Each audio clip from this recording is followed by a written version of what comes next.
오늘 이 시간에는 누가복음 14장 12절로 14절을 중심으로 해서 상급은 믿음의 결과라는 제 말씀 상고하는 가운데 은혜 받기를 원합니다. 나라마다 위기의 질서를 유지하기 위해 국법이 제정되어 있고 사회단체나 가정에도 상벌 규정을 두고 있습니다. 하늘나라에도 상벌 규정을 두어서 믿음은 생활을 끝날 때까지 잘 수행한 성도에게는 영생의 복을 누리는 상을 주고 불신자들에게는 영원한 벌을 받도록 하고 있습니다. 특이한 점은 이 땅에 사는 평생 동안 행한 것을 토대로 하여 상과 벌을 내리신다는 점입니다. 신약 성경에서도 의인은 영생으로 악인은 영벌로 보하여 심판대 앞에 선다는 말씀을 밝히 증거하고 있습니다. 사랑하는 성도 여러분 지나온 한평생을 돌이켜볼 때 나의 삶은 하늘나라의 상을 받기에 합당하였는지를 셈해 보십시다.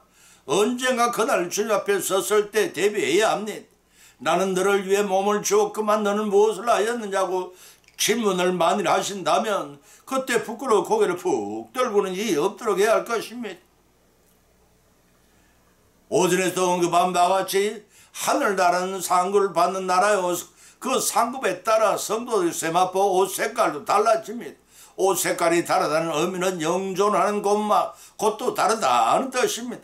가장 밝은 색깔의 세마포 옷을 입은 성도는 하나님 보좌에 가장 가까이 살고, 자동차는 그 다음에 가장 빛이 나지 않는 세마포 옷을 입은 성도는 가장 낮은 곳 하나님 보좌에서 가장 먼 거리에서 살게 된다는 것입니다. 이는 왕조 시대나 현대에서 왕이 등극하거나 대통령이 취임할 때 가장 공이 큰 공신을 접근 자리에 두어 농공 행사를 행하는 이치로 생각하면 이해하기 쉬울 것입니다.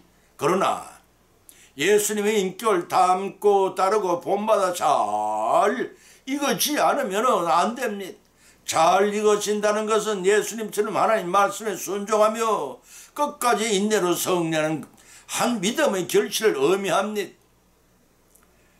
그 결실로 인해 결과에 따라서 하늘에서는 상벌을 준비해 놓고 있습니다. 이 시간에는 오전에 정감 말씀의 상을 받을 수 있는 세 가지 말씀을 제외한 접대, 헌물, 전도에 가는 말씀을 상고하는 가운데 빛과 연애를 받고 실천하시고 적용하심으로써 복을 받는 우리 모두가 되시기를 예수님 이름으로 간절히 축을 드립니다. 첫째는 상을 받을 수 있는 접대에 관해서 살펴봅니다. 누가복음 14장 12절로 14절 찾은 기록하기를 또 자기를 청한 자에게 이르되 네가 점심이나 저녁이나 베풀거든 벗이나 형제나 친척이나 부한 이웃을 청하지 말라. 두렵건대 그 사람들이 너를 도로 청하여 네게 갚음이 될까 하라. 잔치를 배설하려거든 차라리 가난한 자들과 병신들과 저런 자들과 소경을 청하라. 그리하면 저희가 갚을 것이 없는 고로 네게 복이 되리니 이는 의인들의 부활 때에 네가 갚음을 받겠음이라 하고 밝혀놓고 있습니다. 불우한 이웃에 대한 사랑의 실천을 구체적으로 제시한 말씀이라 하겠습니다. 예수님께서는 지극히 작은 자 하나에게 냉수 한 그릇이라도 준 자는 결단코 상을 잃지 않을 것이라 하고 말씀한 바 계십니다. 이처럼 남을 접대하는 일은 하나님께 상을 받는 아름다운 행실입니다. 그러나 하나님은 어떤 의도로 그를 접대하였는가에 따라 상의 여부를 가리십니다. 다시 말해서 자신의 부를 과시하기 위한 접대나 마지못한 접대나 경쟁심으로 행한 접대나 위선으로 행한 접대 등은 하나님께 상을 결탄코 받을 수가 없습니다. 본문의 말씀은 잔치를 베푼 자에게 자비에 관한 가르침을 주시는 말씀입니다. 잔치에 베푼 자에게 자비에 관한 가르침을 주시는 말씀이 잔치의 손님을 초청할 때에도 갚을 수 있는 사람을 초청하지 말고 갚을 수 없는 사람을 초청하는 자비의 마음을 가짐으로써 이웃사랑의 실천을 강조하고 있습니다. 이를 통해 타인에게 자비를 베풀 때 어떤 보상이나 상을 바라지 않는 순수한 마음을 가지라 하는 당부입니다. 이는 옳은소리 안 한 일을 왼소리야 모르게 하라 명하신 산상보훈의 말씀과 맥락을 같이 한다고 하겠습니다. 본문에서 초청하지 말라고 권하는 법과 형제와 친척과 부유한 이웃을 초청하라고 권하는 가난한 자, 병신, 전원 자, 소경 같은 좋은 태조를 이룹니다. 이 말씀은 후자의 가난한 사람들에게 특별히 관심을 쏟을 것을 강조하고 있는 말입니다. 특히 이들은 사회에서 소외당하고 천대받는 자들로서 이 땅에서 머무는 동안 주님께 관심의 초점으로 삼았던 계층입니다. 따라서 성도들은 불우한 이웃에 대한 사랑을 접대함으로 실천하기를 권면한 일에 열심을 다하라는 것입니다. 하나님 나라의 잔치에는 겸손한 자들과 자비한 자들이 모여 이루어집니다. 그곳에 참여하기 위해서는 소외되고 고통받는 우리 이웃에 대한 참 사랑을 가져야 한다는 것입니다. 잠언서 13장 31절 마가복음 2장 26절 예수님 말씀입니다. 왜냐하면 죽음 이후 선을 행한 자는 생명의 부활로, 악을 행한 자에게는 심판의 부활이 있기 때문에 그때를 명심하고 현재의 삶 속에서 불우 이웃을 대접하는 선행을 통하여 상을 받는 삶을 살아나가라는 교훈인 것입니다. 본문 12절에서도 밝히기를 전심이나 전행이나 베풀거든 벗이나 형제나 친척이나 부한 이웃을 청하지 말라 하였습니다. 이 말씀은 그들을 초청하지 말라는 뜻이 아닙니다. 율법의 근본 정신을 왜곡하여 자기 가까운 이웃이나 친척이나 돈 많고 사회적 명성에 있는 상류층만을 초대하던 잘못된 관행을 지정하고 있는 것입니다. 다행히 우리 교회에서는 그런 성도가 한 사람도 없기를 바랍니다. 큰 교회에서는 생일이나 수연이나 백일과 첫돌과 집들이를 할 때 끼리끼리 초청을 하고 가난한 자를 도외시하는 모임을 흔히 볼 수가 있습니다. 때문에 소외된 계층의 대접을 통하여 사랑을 베풀라는 것입니다. 본절 끝에서 특별히 강조하시기를 그 사람들이 너를 도로 청하여 네게 갚음이 될까 하라 하셨습니다. 남을 대접하는 선행을 행하되 사람이 갚을 기대하지 말라는 것입니다. 갚지 못하여 하나님께 갚아주기를 원하는 소외계층의 기도를 들으신 하나님께서 축복을 내리신 대접을 하는 것입니다. 보상을 바라는 배타적인 대접은 하나님께 상을 받을 일을 스스로 깎아내리는 어리석은 천사님 나으시기 바랍니다. 그래서 본문 14절에 예수님께서 친히 지적하시기를 잔치를 배설하던 차라리 가난한 자들과 병신들과 저는 자들과 소경을 초청하라고 하였습니다. 그 이유에 대해 본문 14절에 밝히시기를 그리하면 저희가 갚을 것이 없는 고로 네게 복이 되리라. 의인의 부활에 네게 갚음이 되리라 고 밝히셨습니다. 자신이 베푼 호의에 담례할 수 있는 사람들을 골라 잔치에 초청한다면 그것은 자선이 아니라 정략적인 타산적인 행위가 되고 그 대접은 하나님께 연락되지 못합니다. 그러나 보답할 수 없는 소외계층을 대접하는 일에 있었다면 이는 하늘의 보화를 쌓아두는 것이 될 것입니다. 마태복음 6장 20절과 19장 21절 예수님 말씀입니다. 뿐만 아니라 의인의 부활 때 네가 갚음을 받겠느니라는 말씀을 하셨습니다. 소외계층의 대접을 행하는 선행을 보고 계신 하나님께서 그 소외계층의 간절한 기도를 듣고 그들의 기도들을 갚아주시겠다 하는 것입니다. 행함으로써 구원을 받는 것은 아닙니다. 그렇지만 구원받는 자들이 마땅히 행할 각종 선행은 하나님 말씀을 순종한 일이기 때문에 그 결과는 선행의 열매가 되고 그에 합당한 상을 받게 됩니다. 따라서 끼리끼리 대접을 지향하고 가난한 소외계층을 은밀한 가운데 대접함으로써 하나님으로부터 풍성한 대접의 상을 받으시는 우리 모두의 성령 믿음 생활이 되시기를 예수님 이름으로 간절히 축원을 드립니다. 두 번째는 상을 받을 수 있는 업물에 대해 살펴봅니다. 고린도후서 9장 6절로 7절을 찾아보면 기록하기를 이것이 곧 적게 심는 자는 적게 거두고 많이 심는 자는 많이 거둔다는 말이로다. 각각 그 마음이 정한 대로 할 것이요 인색함으로나 억지로 하지 말지니 하나님은 즐겨내는 자를 사랑하셨느라고 하셨습니다. 본문의 말씀은 고린도후서 8장 1절에서 계속적으로 언급한 구제의 연보에 가는 결론적인 말씀입니다. 참다운 연보는 자발적이어야 한다는 것입니다. 그 자발적인 자세를 구체적으로 살펴보면 세 가지로 분류할 수가 있습니다. 그 첫째는 각자가 그 마음에 정한 대로 해야 하고, 두 번째는 인색함이 없어야 하고, 세 번째는 즐겁게 자원하는 마음으로 하라는 것이라고 밝혀주었습니다. 와너 메이커는 어렸을 때 가난한 집에 매우 어려운 생활을 했으나 후에는 하나님의 축복으로 말미암아 미국 제1의 백화점 사장이 되고 또 재무장관까지 역임한 사람이었습니다. 그가 주일날 학교 다닐 때 있었던 일입니다. 그날은 추수감사주일이었는데 너무 가난한 메이커는 다른 아이들처럼 헌금을 드릴 수가 없었습니다. 무엇으로 헌금을 할까 한참 생각한 그는 아버지가 일하는 벽달 공장으로 가서 잔심으로 해주고는 벽돌을 품에 안고 교회로 들어와 그것을 함께 드렸습니다. 이를 지켜본 목사님은 와너에게 축복 기도를 해 주셨습니다. 그 이후에도 와너 메이커는 정치에 일하며 기쁘게 헌금했고 먼 훗날 크게 성공하였을 때 어린 시절 목사님이 축복 기도에 감사하여 교회를 새로 짓는데 $100만 헌금했다는 것입니다. 그때는 그는 이렇게 말한 것이었습니다. 저는 제 모든 것에서 100분의 99를 하나님께 드릴 수 있도록 해달라고 기도합니다. 어려서부터 하나님께 드리기를 절구했던 와너 메이커에게 하나님은 가진 것이 없는 중에서도 많은 것을 심었던 그에게 결국은 많은 것을 거두게 하셨습니다. 사랑하는 성도 여러분, 얼마나 여러분 심고 계십니까?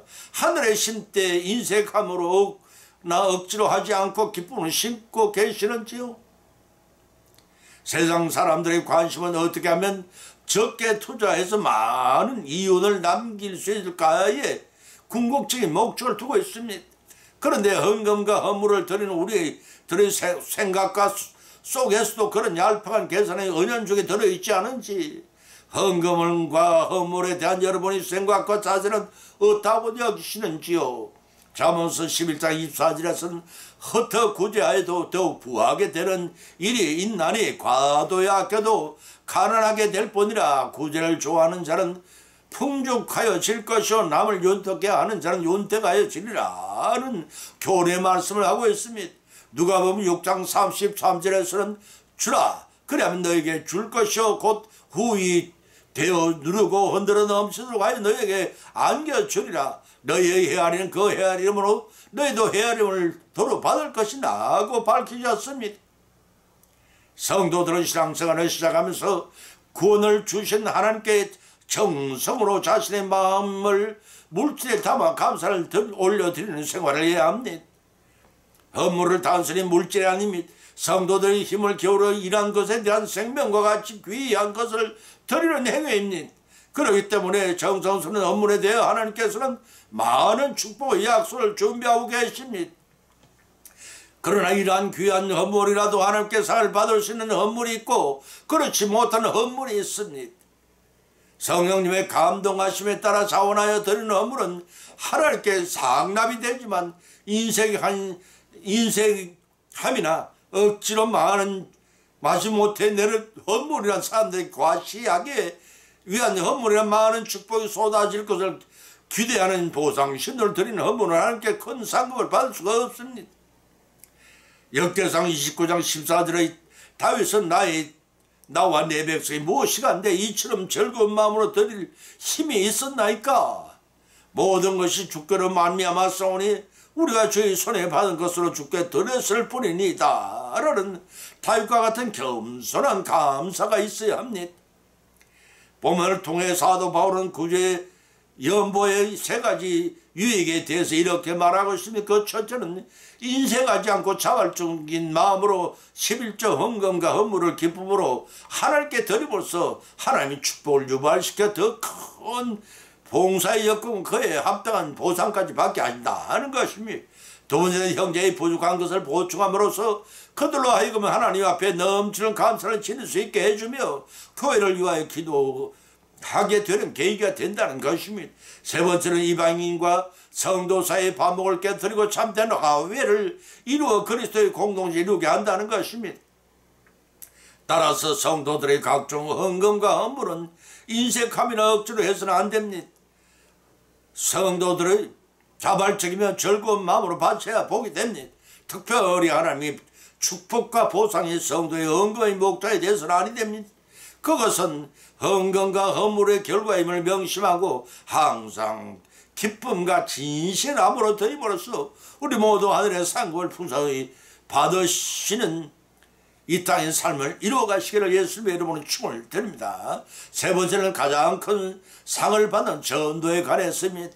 마태복음 28장 19절 20절을 찾아보면 기록하기를 걸어오는 너희는 가서 모든 족속으로 제자를 삼아 아버지와 아들과 성령의 이름으로 세례를 주고 내가 너에게 분부한 모든 것을 가르쳐 지키게 하라. 볼지어다 내가 세상 끝날까지 너희와 항상 함께 있으리라고 하셨습니다. 예수님의 지상 명령 네 가지를 이렇게 구분할 수가 있습니다. 첫째는 가라 명령하셨습니다. 성도의 전도 사역에 적극적이고 능동적인 자세로 임하라는 명령이십니다.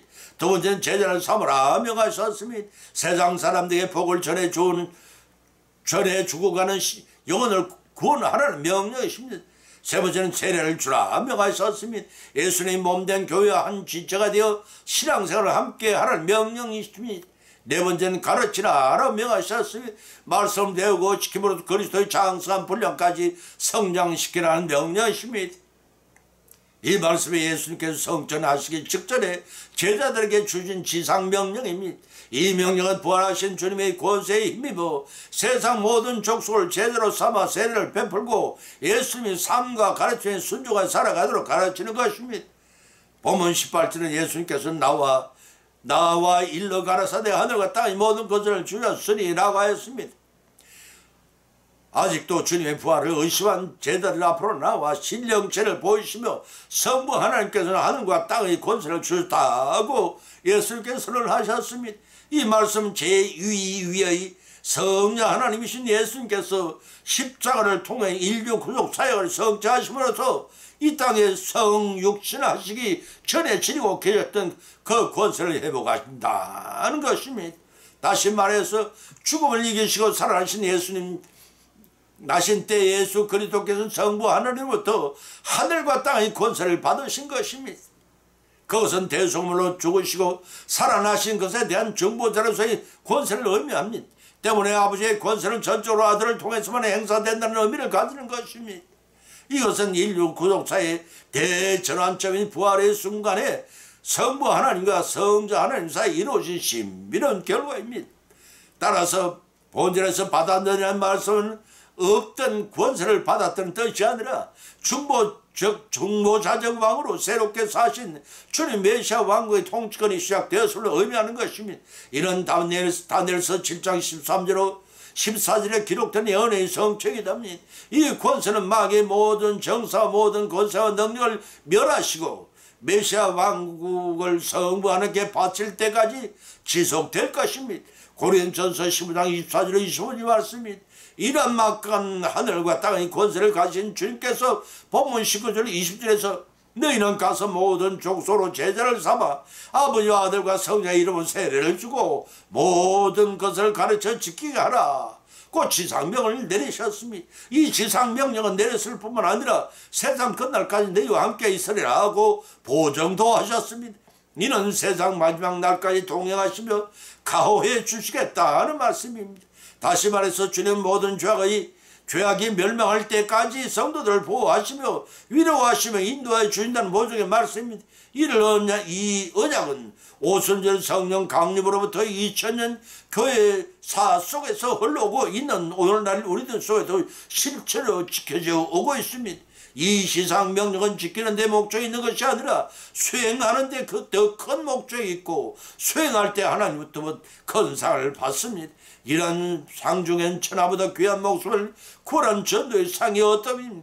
우리의 죄를 대속하기 위해 목숨을 초계같이 버리신 주님의 지상명령입니다. 구를 받을 성도는 마땅히 지켜야 할 도리요 의무일 것입니다.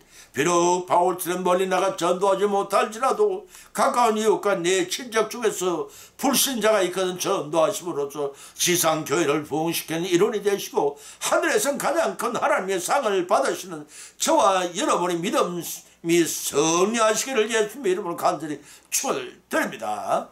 결론을 맺습니다. 오늘의 본 말씀을 상고하는 가운데 세 가지, 각자 믿음대로 세 가지 교훈을 받았고 세 가지 은혜를 받았고 세 가지 교훈을 받은 자입니다. 그 첫 번째는 상을 받을 수 있는 접대입니다. 가난하고 소외된 계층은 엄밀한 가운데 대접함으로 상을 받으라는 것입니다. 두 번째는 상을 받을 수 있는 것은 선물입니다. 내 몸과 내 부모와 처자식마저도 하나님이 주신 선물입니다. 모든 물질이 하나님이 주신 것임을 아시고 정성을 다해 자원한 기쁜 마음으로 드림으로 상을 받으라는 것입니다. 세 번째는 상 중에서 가장 큰 상은 전도의 상입니다.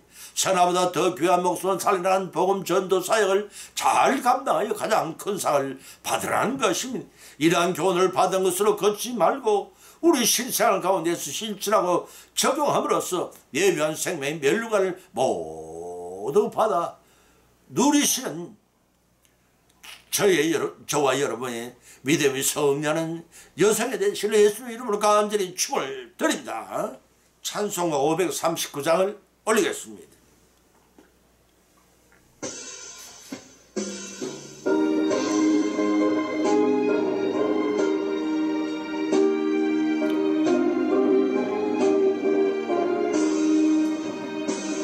너의 조용히 나가 내 모든 짐 내려놓고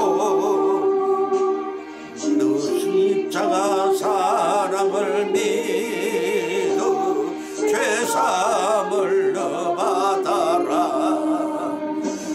주 예수께 조용히 나가 네 마음을 쏟아놓으라.